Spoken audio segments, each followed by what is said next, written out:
Hurry up. You're taking way too long, Laura. Don't rush me, Silas.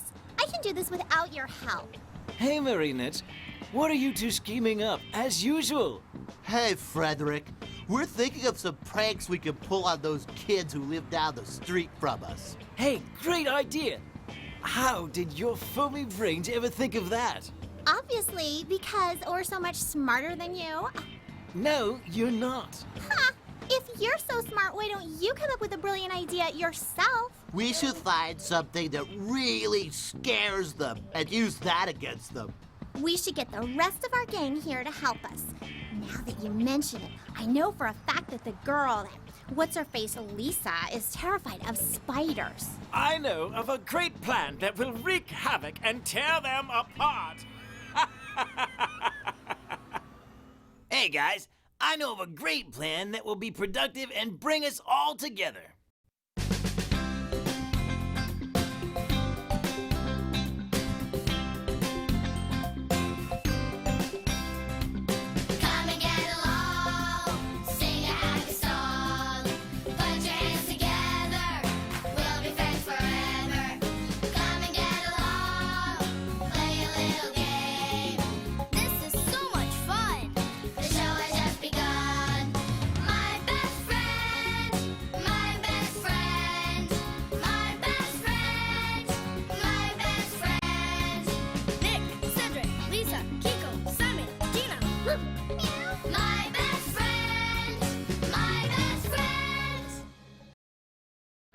Have you ever wondered how you could see something without really being there?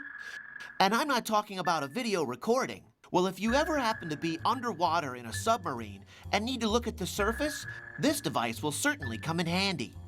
It's called a periscope, and it's an instrument that uses the principles of physics to reflect the images in mirrors or prisms. It allows a person to be underwater and see what's happening above the surface.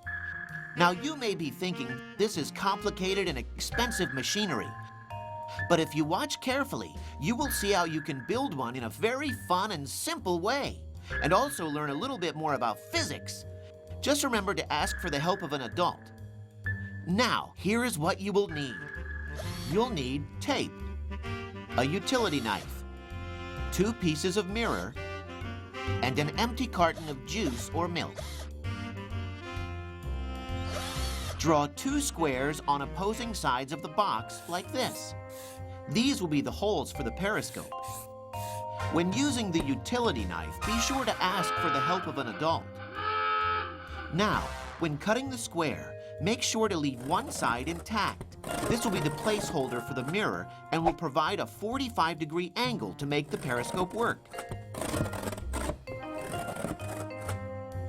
When using the mirrors, make sure to ask an adult to help tape the sides. That way you will not cut yourself. Grab the tape so that the mirror can be held in place inside of the periscope like this.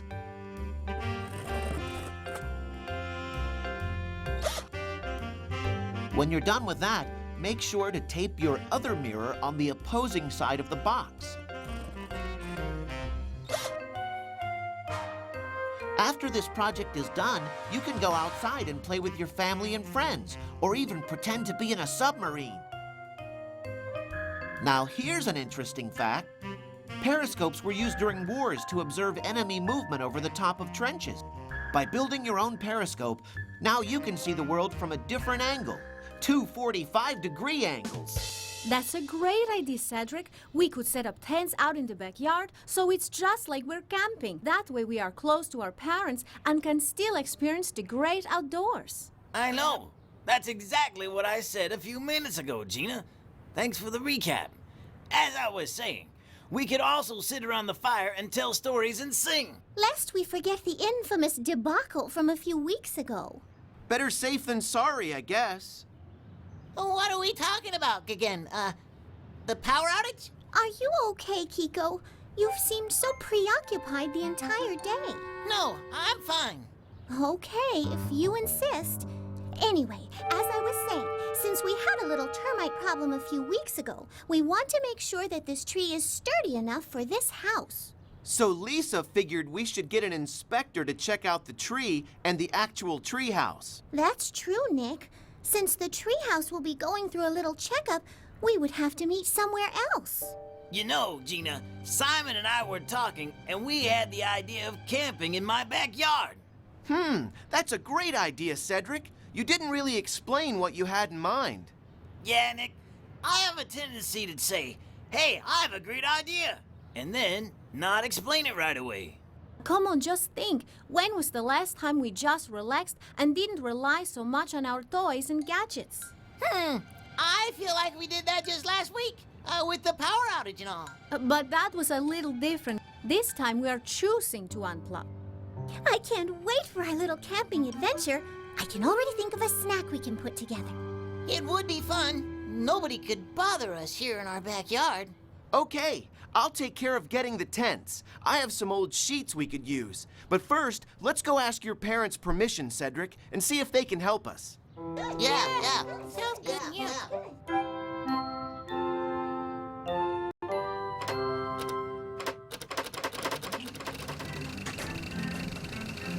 Do you know why people commonly shake hands to greet each other?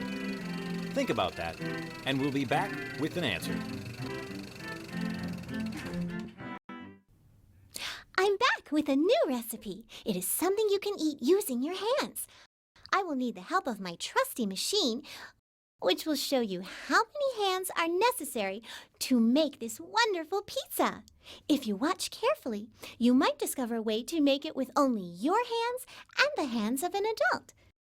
I'm sure, though, that you will need no help enjoying it once it's finished. For this pizza recipe, you will need tomato sauce, pizza dough, mozzarella cheese, cherry tomatoes, olives, basil, and olive oil. The first part of this recipe is to add the tomato sauce to the pizza dough. Both ingredients can be store-bought or homemade. If you don't have pizza dough handy, you can use flatbread or even pita bread. But if you don't have tomato sauce, please don't use ketchup. Now for my favorite part, add the mozzarella cheese. You can use shredded cheese or slice up fresh mozzarella pieces. For this next step, you might need the help of an adult. Cut the cherry tomatoes. You can use any other kind of tomato, but you will need the help of an adult when cutting the tomatoes.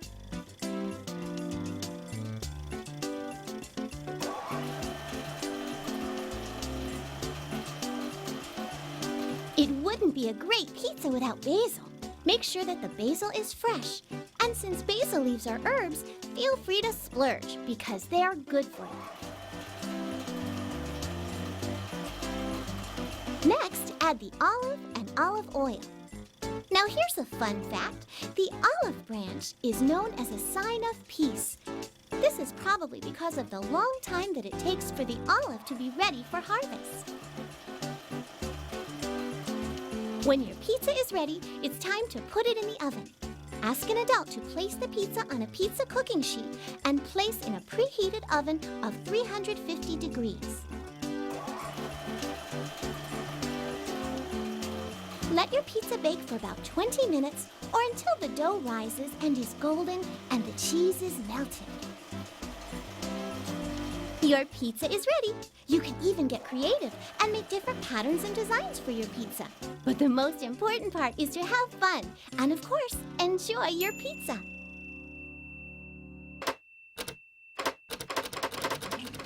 Do you know why people commonly shake hands to greet each other?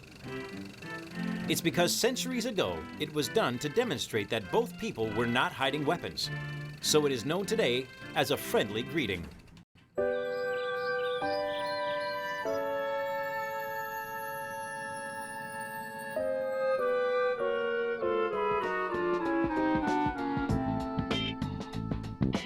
Hey, guys! Norman and I just got some new intel. Really, Rico? What do you find out about those kids? Tina, we overheard what those kids are doing. Turns out they're planning to go camping. Camping? Who goes camping anymore? What is this? The 18th century? I know, right? So lame! So they're camping. A big deal. We don't even know where they're camping, Rico. Well then, let me finish, Laura. They're planning on camping in their backyard. This is perfect for us. All we have to do is plan our pranks around where they will be. This is all too easy. How'd you even spy on them without being seen? Oh, I learned how to make this little device somewhere. I forgot where, Silas. Very interesting concept, Rico, if I do say so myself. Whoever taught you how to do this is indeed very smart. Yeah, whatever. Enough chit-chat. While you guys were just sitting back, Laura and I got us some supplies for our little plans to scare them. That's right, Frederick. Get ready to see the scheme that will scare them silly. And here it is. You're planning on scaring them with colorful craft supplies. Gee, why didn't I think of that? Actually, Tina, I think it's very crafty of her. Just you wait, Tina. It'll be completely scary by the time we're finished with them.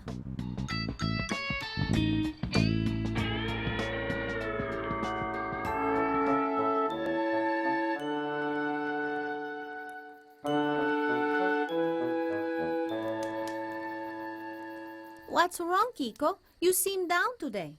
Well, Gina, I'll have to go to school tomorrow. It's not so fun anymore. Why? What's the matter? Well, it's just that a kid in my school is picking on me. Have you talked to the teacher? Not really. Teachers are there not only to teach school stuff, but also to help you with things like this. Why haven't you told any of your teachers? Because I'm scared it might be worse if I tell someone. So what do you do about it? Well, I try to avoid him, but he has a way of finding me. Has he hurt you? Because if he has, you have to tell someone. Well, he hasn't hurt me, but he did scare me. Do you know who he is? Well, he looks very familiar. Maybe it's because I've seen him so much. So what exactly did he do at school? Well, one day... Hey, loser! What are you playing with? Oh, a game. Want to play with it? I got it from an older cousin of my friend Gina's. I'm sorry. I didn't think I can read hieroglyphs. I didn't even know this game existed anymore. It's old. Hey, come here, Tina. Come and look at this. What's that he's holding? It's one of those really old games. What, did his grandmother give it to him? But I don't care it's old. I like it. I don't care it's old. I like it. That's pathetic.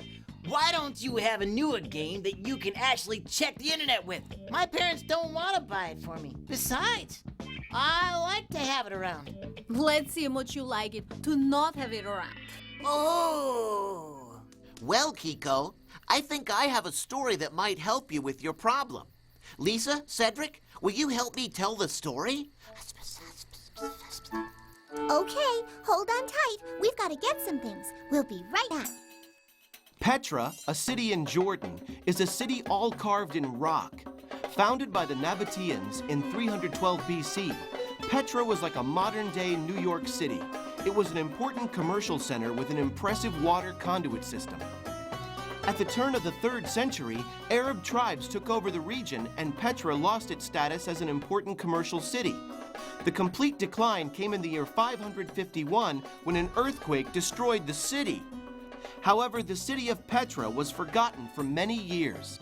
It wasn't until 1812 when Swiss explorer Johann Ludwig Burckhardt once again discovered the ruins of this city and reintroduced the world to Petra.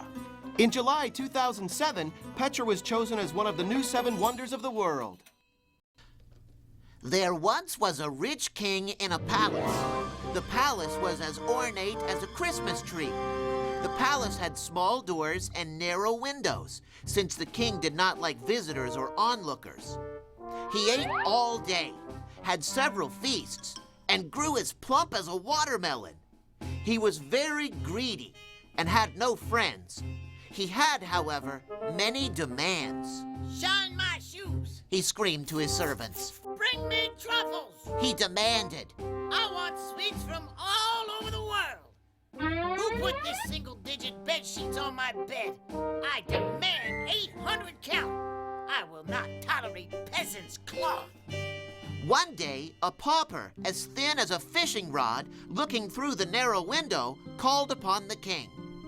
Your Majesty, I bother you with such an obsequious request that I may collect the mere crumbs that fall from your table, that it would fool my empty stomach. Silence, peasant! What gain have I dealing with you? You have nothing to offer me. I will keep my crumbs. Leave before I destroy you. I don't need you, nor do I need anyone. I am a mighty ruler. Leave me. As the pauper left, so did his many servants, hearing what the mean king had to say about them. The king, now alone, celebrated his solitude.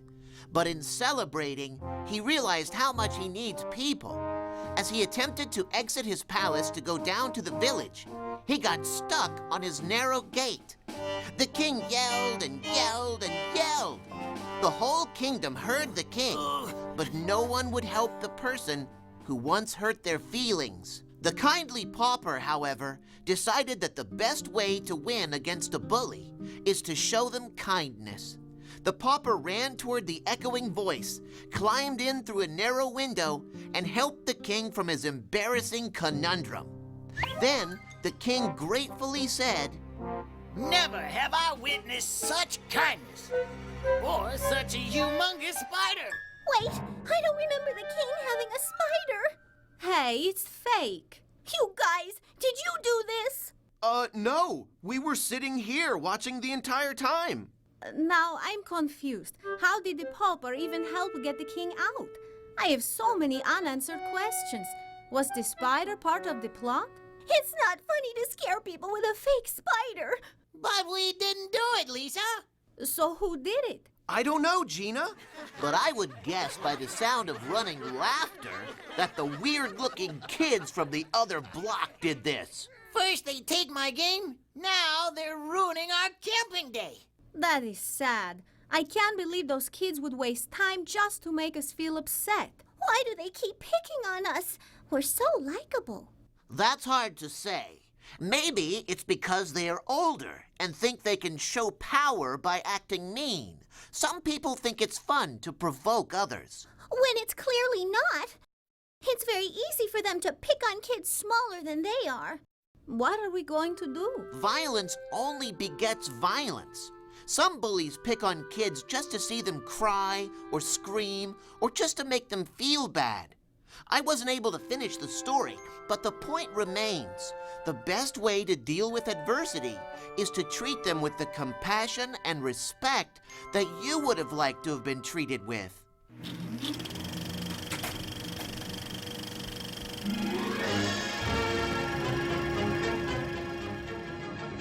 And now it's time for Wonderful Inventors of Our Time. Brought to you by Wit Factory, providers of information of yesterday for tomorrow. What a pleasant time to live in. Here is a typical day in the 19th century. Now here is a modern day. Do you hear the racket disturbing the silence? Nowadays, we have phones that can help us in different time zones. This was not possible until many prominent inventors patented the first practical telephone. Among these many inventors are two famous individuals, Alexander Graham Bell and Elijah Gray. Both claim to have invented the telephone first. On your mark, get set, go!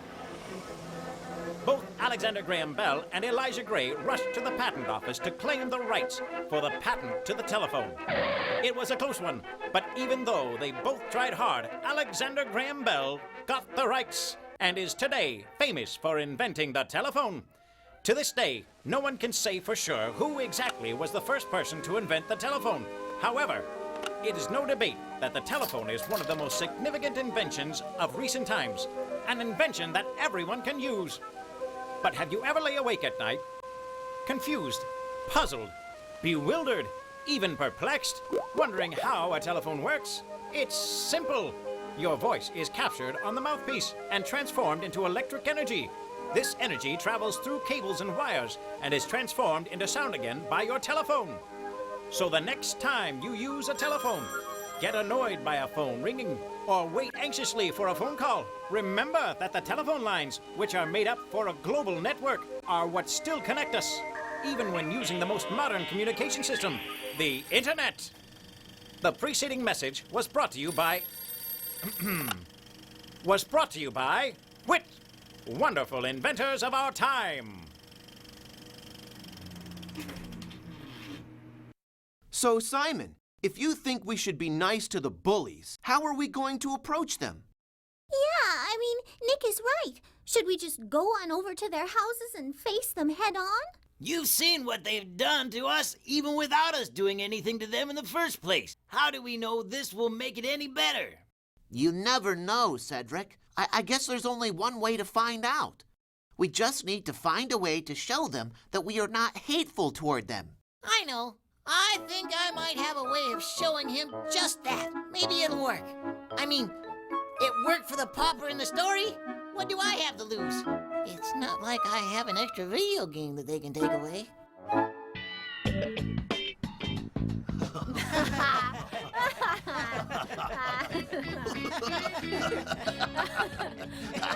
That was so funny. Did you see the look on their faces? I know, Frederick. Who'd have thought that crafty little pipe cleaners would scare them? I told you, but you guys were doubting me. Looks like my little plan worked.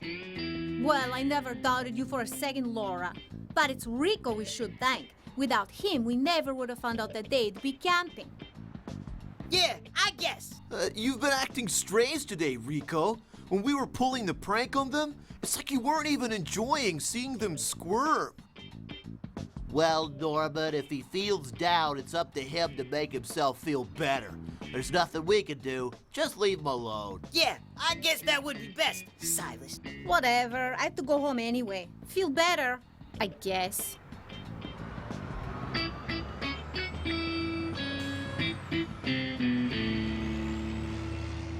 Hey, I was looking for you. Yeah, well, you've come here to have an argument face to face. Then you better be ready. Well, I'm not here to have an argument with you. Yeah, you aren't? Well, if you want your game back, you're gonna have to come and get it. Well, I'm not here for that either. So you just came up here to tell me that I can keep the game.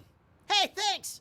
Bye. Well, I like the game, but it's not worth getting in a fight over it, especially when it can potentially hurt someone's feelings.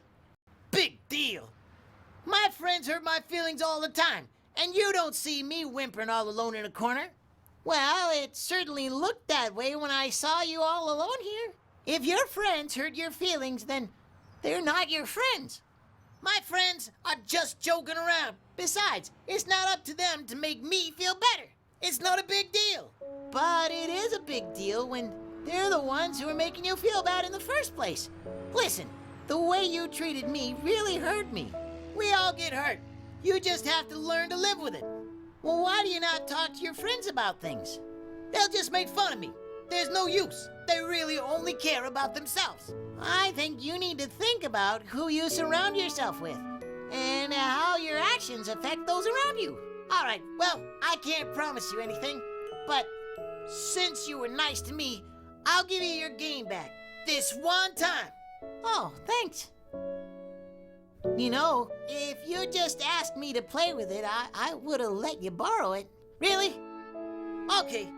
Can I borrow your game? Because it's actually kind of a cool game. What? Why would I give you my game? Just kidding. Here you go.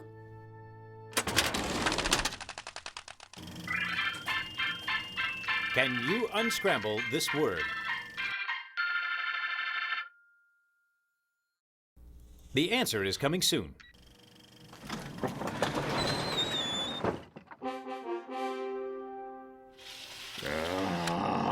The king of the Israelites, Saul, had become furious because David had been appointed to be the new king.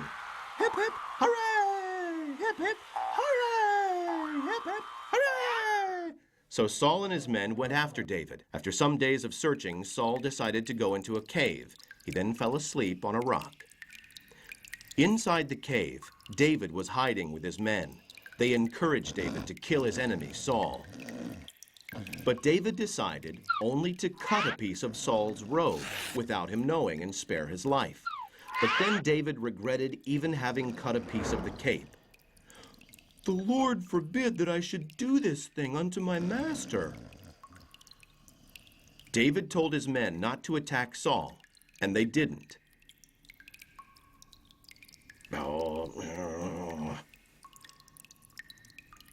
Saul then woke up and got out of the cave.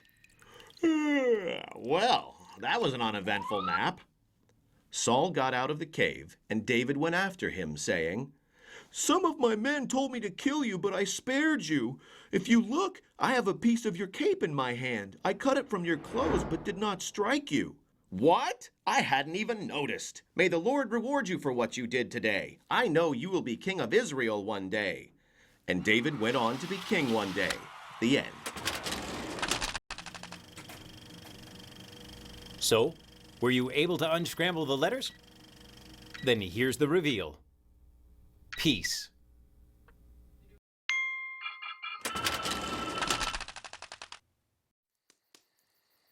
Kiko, where were you? We were worried about you, Kiko. Since you left so suddenly, you didn't give us a chance to ask you what you were going to do. Well, thank you for thinking about me, guys, but I was fine. I talked it over with him and asked him for my game back. So, I'm guessing, by the look of your empty hands, that your quest to recover your game didn't go quite as planned. Not quite, Cedric. I let him borrow it. Borrow it? What? Just a few minutes ago, he was throwing fake spiders at us. Now, you're being nice to him? Well, we have to be nice to them, Cedric. Where else will bullies learn how to be compassionate? That's very true, Kiko. If we just retaliate against them, then we're just stooping to their level. Showing them kindness was the most sensible way of dealing with this. We're lucky that you were able to talk some sense into the bully, because unfortunately, that's not always the case. Yeah, if someone is continually mean to you and threatening to hurt you, even after you've tried to be nice to them, the best thing you can do is to talk to a friend or an adult to help prevent the person from abusing you. Yeah, Gina. It's always good to have friends. Good friends can help you through these tough times. Thank you guys for being my best friend.